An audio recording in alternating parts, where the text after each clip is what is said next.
ఇవన్నీ వివరించి మరి ప్రతి ఇంటికి మరి ప్రతి ఊరికి ఇంత మంచి మనం చేశాము కాబట్టి ఇంత మంచి చేసిన తర్వాత 2019కి మించిన మెజారిటీ 2019కి మించిన మెజారిటీ 175కు 175 25 ఎంపీలకు 25 ఎంపీలు గెలవడానికి మనమంతా కూడా సిద్ధమేనా?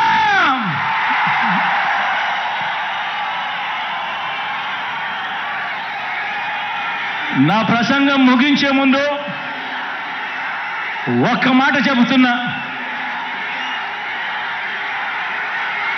మన మేనిఫెస్టో త్వరలో విడుదల చేస్తాం. కానీ చేయగలిగిందే చెబుతాం, చేసేది మాత్రమే చెబుతాం. అందులో చెప్పిన ప్రతి ఒక్కటి కూడా చేస్తాం. జగన్ మాట ఇచ్చాడు అనంటే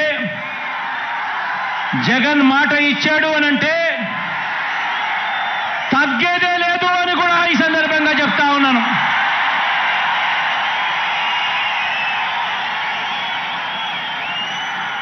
ఆంధ్రప్రదేశ్లో మనం ప్రారంభించిన పరిపాలన ఓ స్వర్ణయుగానికి దారి తీస్తోంది. 90% ప్రజలు తెల్ల కార్డుల మీద జీవించే పరిస్థితి నుంచి ప్రతి కుటుంబం కూడా పేదరికం సంఖ్యలను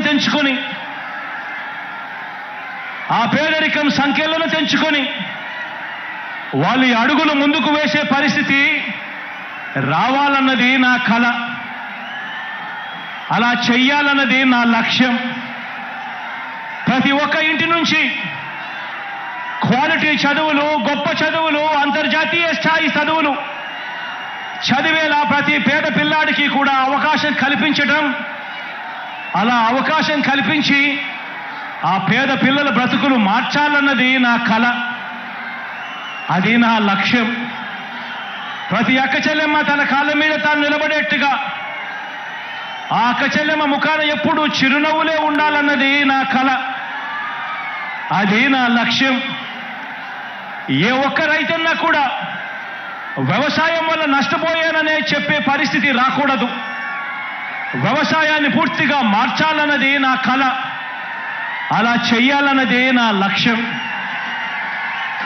ఇక ఏ ఎస్సీ, ఇక ఏ ఎస్టీ, ఇక ఏ బీసీ, ఇక ఏ మైనారిటీ, ఇక ఏ పేద కూడా పేదరికం వల్ల ఎదగలేకపోయాడు అనే పరిస్థితి ఉండకూడదు.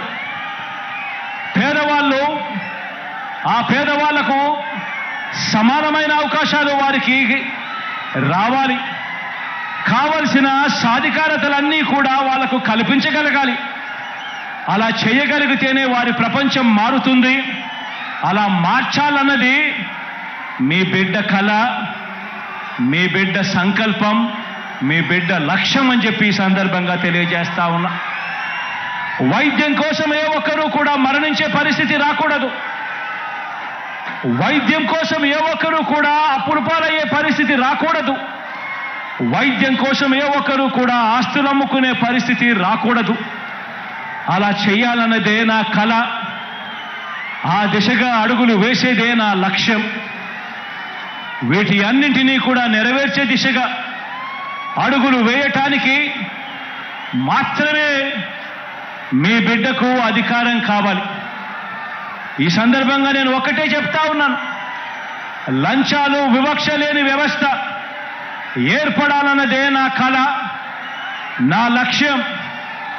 ఎవరు కూడా లంచం అడిగే పరిస్థితి ఉండకూడదు. ఏ పేదవాడు కూడా ఎప్పుడూ కూడా వివక్షకు లోనయ్యే పరిస్థితులు రాకూడదు. ఇదే నా కల, ఇదే నా లక్ష్యం. ఇందుకోసమే మనకు అధికారం కావాలని అడుగుతా ఉన్నా. చదువుల పరంగా మార్పులు తీసుకొచ్చాం, వ్యవసాయ పరంగా మార్పులు తీసుకొచ్చాం, వైద్యం పరంగా మార్పులు తీసుకొచ్చాం. అక్క చెల్లెమ్మల సాధికారత విషయంలో ఎప్పుడు చూడని అడుగులు వేశాం. సామాజిక న్యాయానికి అర్థం చెప్పాం. పారిశ్రామికంగా, మౌలికంగా మౌలిక సదుపాయాల పరంగా, ఉద్యోగ ఉపాధి అవకాశాల పరంగా ఎప్పుడూ చూడనట్టుగా ఏపీని నంబర్ 1 దిశగా అడుగులు వేయటానికి అడుగులు వేగంగా పడుతూ కృషి చేస్తా ఉన్నాం. అద్భుత ఫలితాలు ఇచ్చేలా అడుగులు వేయాలన్నది వేస్తా ఉన్నది. ఈ ప్రయాణం మధ్యలో ఉన్నది. ఈ ప్రయాణం ముందుకు పోవాలి. పేదవాడి భవిష్యత్ మారే పరిస్థితి రావాలి అన్నదే నా కల. దానికోసమే లక్ష్యంగా అడుగులు ముందుకు వేస్తా ఉన్నాం. ఈ దిశగా ప్రయాణం కోసమే మనం అధికారం కావాలని కోరుకుంటా ఉన్నాం. పేదవాడి భవిష్యత్ మారాలని, పేదవాడి భవిష్యత్ మార్చాలని, దీనికోసమే మీ బిడ్డకు అధికారం కావాలని అడుగుతా ఉన్నా. ఒకటి చెప్తా ఉన్నా, అధికారం అంటే మీ బిడ్డకు వ్యామోహం లేదు. అధికారం పోతుంది అన్న భయం మీ బిడ్డలో ఎప్పుడూ కూడా ఉండదు, రాదు అని కూడా ఈ సందర్భంగా చెప్తా ఉన్నా. మీ బిడ్డ అధికారం కోరుకునేది ఒక్కటే, కేవలం ఒకే ఒక కారణం కోసమే మీ బిడ్డ అధికారం కోరుకుంటాడు. అది కారణం ఏమిటంటే హిస్టరీ ఉన్నంత కాలం మీ బిడ్డ పేరు ప్రతి హిస్టరీ బుక్ లో ఉండిపోవాలన్నదే మీ బిడ్డ కోరిక. మీ బిడ్డకు అధికారం ఎందుకు కావాలో తెలుసా? ప్రతి పేదవాడి ముఖంలో చిరునవ్వును చూడడం కోసం. మీ బిడ్డకు అధికారం ఎందుకు కావాలో తెలుసా? ప్రతి పేదవాడి ఇంట్లో కూడా మీ బిడ్డ ఫోటో చిరకాలం ఉండాలని, చనిపోయిన తర్వాత కూడా మీ బిడ్డ ఎప్పుడూ పేదవాడి గుండెల్లో బ్రతికే ఉండడం కోసం మీ బిడ్డకు అధికారం కావాలి. దానికోసమే మీ బిడ్డ అధికారం అడుగుతున్నాడు. దానికోసమే మీ బిడ్డ పరితపిస్తా ఉన్నాడు. మంచి చేయడం కోసం మంచి మనసుతో మీ బిడ్డ సంకల్పిస్తా ఉన్నాడు. దేవుడి దయ ప్రజలందరి జీవన్లు ఎల్లకాలం ఉండాలని కోరుకుంటా ఉన్నాడు. అలాగే కార్యకర్తలకు, అభిమానులకు, వాలంటీర్లకు కూడా ఒకే ఒక మాట చెబుతా ఉన్నా. ఇన్ని పదవులు, ఇన్ని హోదాలు భారతదేశ రాజకీయ చరిత్రలో మరి ఏ ఇతర పార్టీ కూడా ఎప్పుడూ ఇవ్వలేదు. మన పార్టీలో ఉన్న ప్రతి కార్యకర్త, ప్రతి అభిమాని, ప్రతి వాలంటీర్ అందరూ కూడా నా కుటుంబ సభ్యులే. వారికి ఖచ్చితంగా మంచి జరుగుతుంది, ఖచ్చితంగా మంచి జరిగించేందుకే మీ బిడ్డ ఉన్నాడు అని కూడా ఈ సందర్భంగా తెలియజేస్తా ఉన్నాను. వారు మరో 2 మెట్లు ఎదిగేందుకు చరిత్రలో ఎప్పుడూ కూడా చూడని విధంగా, చరిత్రలో ఎన్నడూ లేనన్ని కార్పొరేషన్లు, వాటిలో చైర్మన్లు, డైరెక్టర్లు, ఇలా ఎన్నడూ లేని పదవులు, ఎన్నడూ లేని విధంగా సర్పంచుల మొదలు ఎమ్మెల్యేలు, ఎంపీల వరకు కూడా గెలిపించుకొని ఇంతగా అవకాశాలు ఇచ్చిన పార్టీ కూడా మరెప్పుడూ కూడా చరిత్రలో ఏదీ లేదు, ఒక్క వైఎస్ఆర్ కాంగ్రెస్ పార్టీ తప్ప అని కూడా చెప్పడానికి గర్వపడతా ఉన్నా. ప్రతి కార్యకర్త, ప్రతి వాలంటీరు, ప్రతి అభిమాని, ప్రతి నాయకుడు కూడా ఆలోచించాలి. మన పరిపాలన చూశారు, అందరూ కూడా ఆలోచన చేయాలి. మన 5 సంవత్సరాలు మన పరిపాలన చూశారు. గతంలో 5 సంవత్సరాల చంద్రబాబు నాయుడు గారి పరిపాలన కూడా చూశారు. మిమ్మల్ని నేను ఒకటే అడుగుతా ఉన్నా, ఈ రాష్ట్రానికి మీకు ఎలాంటి నాయకుడు కావాలి అని చెప్పి అడుగుతా ఉన్నాను మిమ్మల్ని అందరినీ కూడా. నాయకుడు అంటే చంద్రబాబు మాదిరిగా ఎన్నికలు వచ్చేసరికి రంగురంగుల మేనిఫెస్టో చూపించి రకరకాల పార్టీలతో పొత్తులు పెట్టుకొని రైతన్నలకు, అక్క చెల్లెమ్మలకు, అవ్వ తాతలకు, చదువుకుంటున్న పిల్లలకు, ప్రతి సామాజిక వర్గాన్ని ఎలా మోసం చేయాలనో దిక్కుమాలిన ఆలోచనలు చేసి రంగురంగుల మేనిఫెస్టో తీసుకొచ్చి ఆ తర్వాత అధికారంలోకి వచ్చిన తర్వాత ఆ మేనిఫెస్టోను చెత్తపుట్టలో వేసి అందరినీ మోసం చేస్తా ఉన్న చంద్రబాబు నాయుడు గారి మాదిరిగా నాయకుడు అనేవాడు ఉండాలనా? లేక నాయకుడంటే ఒక మాట నోట్లో నుంచి వచ్చిన తర్వాత మరీ ముఖ్యంగా ఎన్నికల ప్రణాళిక అంటూ ఎన్నికల మేనిఫెస్టో అంటూ రిలీజ్ చేసిన తర్వాత ఇక కష్టమైనా కూడా నష్టమైనా కూడా మాట మీద నిలబడే, కరోనా లాంటి కష్టాలు వచ్చిన మాట మీద నిలబడే నాయకుడంటే మాట ఇస్తే తగ్గేదే లేదు అని చెప్పే మీ జగన్ లాంటి నాయకుడు కావాలా అని అడుగుతా ఉన్నా. ఆలోచన చేయమని అడుగుతా ఉన్నా. నాయకుడంటే ఒక మాట ఇస్తే 4 సార్లు ఆలోచన చేసి మాట ఇవ్వాలి. ఇచ్చిన తర్వాత ఆ మాట తప్పకూడదు, మడిమ తిప్పకూడదు.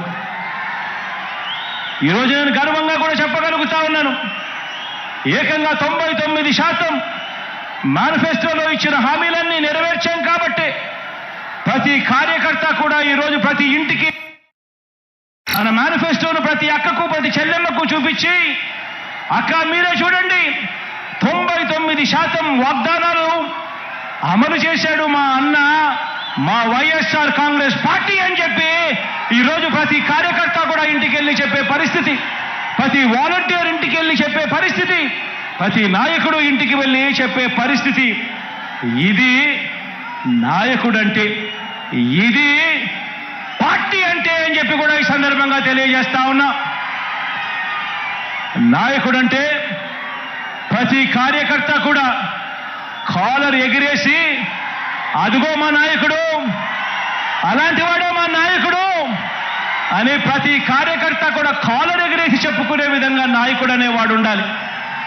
అప్పుడే అలాంటి నాయకుడు, అలాంటి పాలన ఉన్నప్పుడే ప్రతి గ్రామంలోనూ ప్రతి కార్యకర్త కూడా, ప్రతి వాలంటీర్ కూడా, ప్రతి అభిమాని కూడా ప్రతి ఇంటికి వెళ్ళి అక్క దేవుడి దయతో మా అన్న ఇవన్నీ చేశాడు, మా ప్రభుత్వం ఇవన్నీ కూడా చేసింది అని చెప్పి వాళ్ళ చిరునవ్వుల మధ్య నిలుచుని కాలర్ ఎగిరేసి గర్వంగా చెప్పుకునే విధంగా ప్రతి కార్యకర్త కూడా తిరుగుతాడు. నాయకుడంటే ఆ మాదిరిగా ఉండాలి. అందుకే చెప్తా ఉన్నా, ప్రతి కార్యకర్తకు కూడా చెప్తా ఉన్నా, నాయకత్వం అంటే విశ్వసనీయత అన్న పునాదుల మీద నాయకత్వం అనేది ఎప్పుడూ కూడా పెరుగుతుంది. వ్యక్తిగతంగా ఒక్క విషయం చెప్తా ఉన్నా, పార్టీలో ఉన్న ప్రతి కార్యకర్తకు అండగా ఉంటా. ప్రజాసేవలో ఉన్న ప్రతి ఒక్కరికి కూడా మరో 2 మెట్లు ఎక్కే అవకాశం కల్పించే బాధ్యత మీ బిడ్డది, నాది అని చెప్పి కూడా ఈ సందర్భంగా తెలియజేస్తా ఉన్నాను. ప్రతి గ్రామానికి మంచి చేశాం, ప్రతి ఇంటికి మంచి చేశాం, ప్రతి పేదకు మంచి చేశాం. ఈరోజు రాష్ట్రంలో ఏ గ్రామం తీసుకున్నా కూడా, కుప్పం నుంచి ఇచ్చాపురం వరకు ఏ గ్రామానికైనా వెళ్ళి చూసుకున్నా కూడా ఆ గ్రామంలో ఉన్న ప్రతి ఇంటికి కూడా రాష్ట్ర వ్యాప్తంగా 87% ఇళ్లకు ప్రతి ఇంటికి కూడా మంచి జరిగింది. ప్రతి ఇంట్లోనూ మంచి జరిగింది, ప్రతి ఊర్లోనూ కూడా మంచి జరిగింది. ఈరోజు వైఏపీ నీడ్స్ జగన్ అనే కార్యక్రమంలో ఈరోజు మీరందరూ కూడా మీ సచివాలయ పరిధిలో, మీరంతా కూడా మీ సచివాలయ పరిధిలో జరిగిన మంచి గురించి మీరంతా కూడా చూస్తూ ఉన్నారు. ఈరోజు అక్కడికి వెళ్ళి అన్వీల్ చేసే ప్లాంకును చూస్తే ప్రతి గ్రామంలోనూ ప్రతి సచివాలయం పరిధిలోనూ ఏకంగా 20 కోట్ల రూపాయలు పైగా ఈరోజు మంచి జరిగి నేరుగా నా అక్క చెల్లెమ్మల కుటుంబాల ఖాతాల్లోకి ఈరోజు వెళ్ళినట్టుగా కనిపిస్తుంది. ఈ మార్పు గతంలో ఎప్పుడూ కూడా చూడనిది. ఈ మార్పు గతంలో రాష్ట్రంలో ఎప్పుడూ కూడా జరగనిది, దేశంలో కూడా ఎక్కడా కూడా జరగని ఈ మార్పు. అందుకే చెప్తా ఉన్నా, ప్రతి ఇంటికి మంచి చేశాం, ప్రతి ఊరికి మంచి చేశాం. మన హయాంలోనే బడులు బాగుపడ్డాయి, ఆసుపత్రులు బాగుపడ్డాయి, వ్యవసాయం మారింది. మన హయాంలోనే ప్రతి అక్క చెల్లెమ్మ ముఖంలో కూడా చిరునవ్వు కనిపిస్తా ఉంది. అందుకే చెప్తా ఉన్నాను, వై నాట్ 175 అని చెప్పి అందుకే నేను ఈ సందర్భంగా గట్టిగా చెప్తా ఉన్నాను. వై నాట్ 25కి 25 ఎంపీ స్థానాలు అని చెప్పి గట్టిగా ఈ సందర్భంగా అడుగుతా ఉన్నాను, చెప్తా ఉన్నాను. పరిపాలనలో మనం ఎక్కడా కూడా తగ్గలేదు. మనకు ఒక్క ఎంపీ కానీ ఒక్క ఎమ్మెల్యే కానీ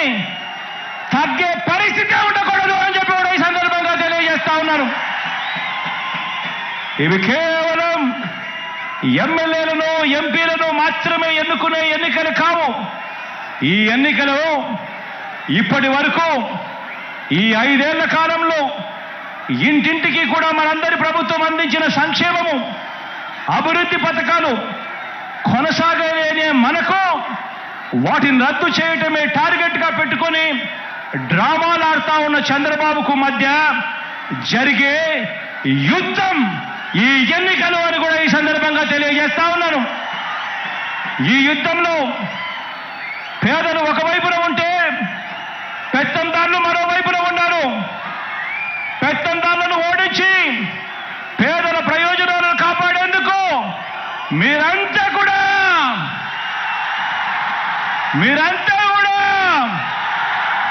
సిద్ధమేనా అడుగుతా ఉన్నాను.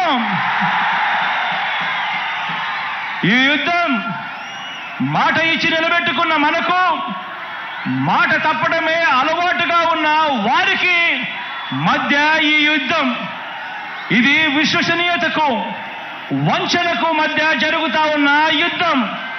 ఈ యుద్ధంలో వంచకుల్ని, వెన్నుపోటుదారులను ఓడించేందుకు మీరంతా కూడా సిద్ధమేనా అడుగుతా ఉన్నాను. జరగబోయే ఎన్నికల్లో ప్రతి ఒక్కరూ ఒక సైన్యంగా పనిచేయడానికి చంద్రబాబు నాయుడు గారి ప్రచారాలు, ఈనాడు రోత రాతలు, ఏబిఎన్ టీవీ5, ఎల్లో మీడియా వారి తప్పుడు కథనాలు, వారి అబద్ధాలు, మోసాలు, వీటి అన్నింటి నుంచి ఇంటింటి అభివృద్ధిని, పేదవాడి భవిష్యత్తును కాపాడేందుకు మీరంతా కూడా సిద్ధమే.